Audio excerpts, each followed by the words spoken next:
Hello, super fans. Welcome to Alberta News and Views. Justin Trudeau. Check this out. CBC's Matt Galloway interview with Trudeau doesn't go well for Justin. His dumpster fire of a cross Canada tour continues. CBC was his last hope. Justin won't agree he has lost the carbon tax narrative.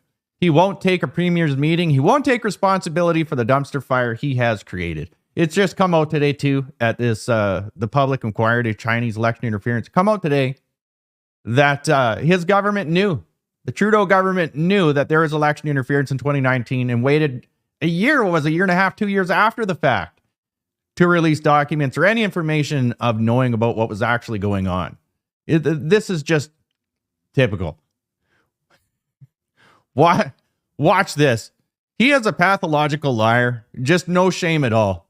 Oh my God. Trigger warning. Do you think you've made that case? I think we're continuing to make that case. It's understandable that at a time of anxiety, of pressure on costs, of affordability concerns, that some politicians are trying to, drum up support for themselves by scaring people and by giving misinformation. It's unfortunate, but we're going to continue telling the truth. So just to be clear, you don't think you've lost the narrative on this? We had a conversation this week with somebody who's a defender of the carbon tax. He explained it. He talked about it as a dumpster fire in terms of how it's rolled out.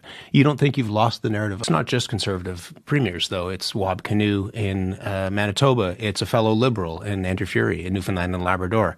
What would it take for them to convince you that this is not the right policy? Well, they have the opportunity to put forward a pricing frame that makes sure that pollution isn't free at the same level for the rest of the country, but in a way that works for their province if they don't want to have the federal backstop. So Andrew Furey has said that he wants a meeting with you to talk about this. He wants the premiers to come together with you. Will you have that meeting? I had a meeting in 2016 will with you all have the, premiers. Will you have the meeting now with? I will continue to talk with premiers, but I will continue. One of the reasons why there's great anxiety over this is because, as you've said, there are a lot of people who feel like the system is stacked against them. Young people in particular.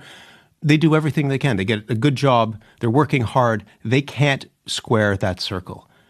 You've had 9 years in power. To what extent is your government responsible for the fact that that system is stacked against them? We got elected in 2015 focused on supporting the middle class, and we brought in a number of measures that made a huge difference. We cut child poverty in half in this country with the Canada Child Benefit.